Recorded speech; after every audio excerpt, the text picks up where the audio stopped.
ফিলিস্তিনের অবরুদ্ধ গাজায় ইসরায়েলি হামলায় একদিনে কমপক্ষে আরও ১০০ ফিলিস্তিনি নিহত হয়েছেন। এছাড়া অনাহারে আরও ১০ জন মারা গেছেন বলে জানিয়েছে গাজার স্বাস্থ্য কর্তৃপক্ষ। বৃহস্পতিবার এক প্রতিবেদনে এ তথ্য জানিয়েছে কাতার ভিত্তিক সংবাদ মাধ্যম আল জাজিরা। প্রতিবেদনে বলা হয়েছে ২০২৩ সালের অক্টোবর থেকে অপুষ্টিজনিত কারণে গাজায় মোট মৃত্যুর সংখ্যা বেড়ে দাঁড়িয়েছে ১১১ জনে, আর এর বেশিরভাগই গত কয়েক সপ্তাহে ঘটেছে।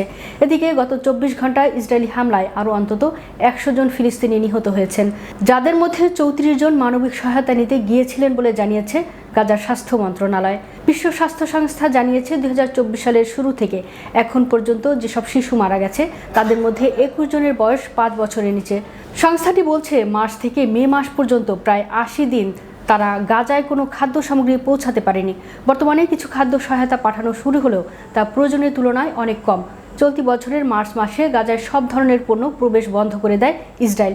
এরপর মে মাসে অল্প পরিমাণে সহায়তা প্রবেশ করতে শুরু করে, যা বিতরণ করছে যুক্তরাষ্ট্র সমর্থিত বিতর্কিত গাজা হিউম্যানিটেরিয়ান ফাউন্ডেশন। গাজার জনগণ এখন চরম মানবিক বিপর্যয়ের মধ্যে রয়েছে, যেখানে খাদ্য, পানি এবং ঔষধের মারাত্মক সংকট বিরাজ করছে।